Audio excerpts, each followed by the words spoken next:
Imagine Veterans Memorial Coliseum 50 years ago, overfilled past capacity with cheering fans during March Madness between two high school teams. Yep, the team of all African American players with the Jefferson Democrats and the team of all white players on the Baker Bulldogs were facing off.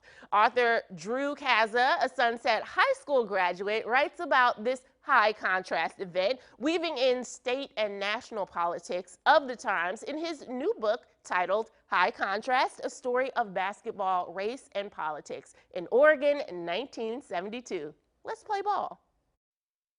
Central Oregon resident Drew Kaza's new book, High Contrast, a story of basketball, race, and politics in Oregon, 1972, recounts Oregon's high school March Madness 50 years ago. And the book goes beyond the big, ball game between two high school teams, the Jefferson Democrats and Baker Bulldogs, and dives into the political and cultural events of the time. Thank you so much for joining me, Drew. Thank you, Nicole. Appreciate it. Good to be here. So good to see you and so excited about your new book. It's an exciting month as a new book is launched out into the world and readers are getting their hands on it. So tell us about High Contrast. Well, I think it's good timing, first of all, Nicole, because basketball season's just started again for us here.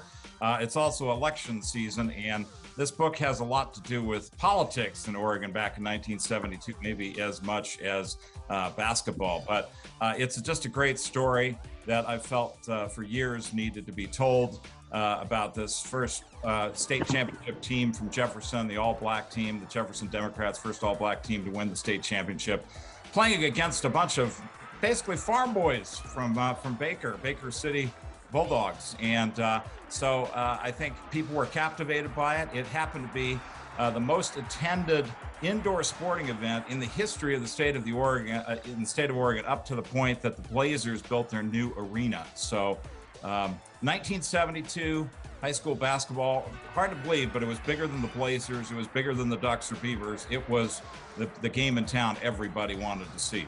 And it could have been Sunset. It could have been the Apollos, right? But it came down to one shot or something like at one point, That is true. In the semifinals, Baker won it at the buzzer to eliminate Sunset. But Sunset had pulled the biggest upset of the tournament because they had beaten Benson the day before. Everybody was expecting it was going to be Jefferson and Benson again for the championship. They had played twice during the season with games that were decided by 2 points. And they were the number 1 and number 2 ranked teams in the state going to the tournament. But Sunset pulled that big upset, kind of paving the way for the high contrast of the Baker kids against the Jefferson kids. Exactly. Is the book just for basketball lovers, or what do you hope people gain from this tremendous story?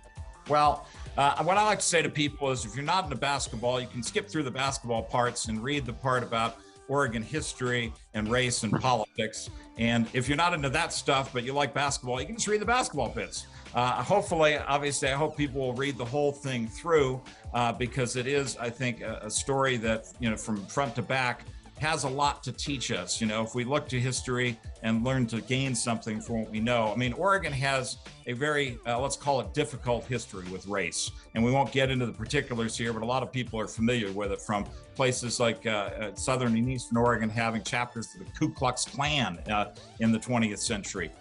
So we need to kind of confront that. I think this book is partly about that. It's understanding the challenges that these black kids faced in order to win the state championship. It wasn't just on the basketball court, they were facing a lot of animosity along the way. And for that matter, the Baker kids, as a bunch of farm boys who maybe the kids in the city kind of, turned an eye against. They overcame some things too. So I think all of that woven together with what was going on politically in the state and the nation at large. There's some fascinating little stories in the book, even about, how maybe we got to the place where cannabis is legalized today. That effort almost started 50 years ago, believe it or not. So I cover some of that history in the book. So yeah, we kind of cover a lot of things, but it is very much a snapshot of 1972 for those who were there, and maybe even those who are just very curious about what was going on for their parents or grandparents back in 1972. The book is available in bookstores throughout Oregon, from Manzanita to Baker and down in the valley, and it's available online. And so we're going to spend the next few months telling the story, and then I'll try to focus on what might come next. But yeah, All right. Thank you so much for putting this together. And highcontrastbook.com has all the information. Pick up your copy and just much appreciated. Thanks for the time today. We really appreciate talking to you. Thank you, Nicole. Good morning to you and all your viewers. That's right. The website is highcontrastbook.com. Look, seeing all that footage of Veterans Memorial Coliseum packed like that for a 3A high school boys basketball championship is just wild.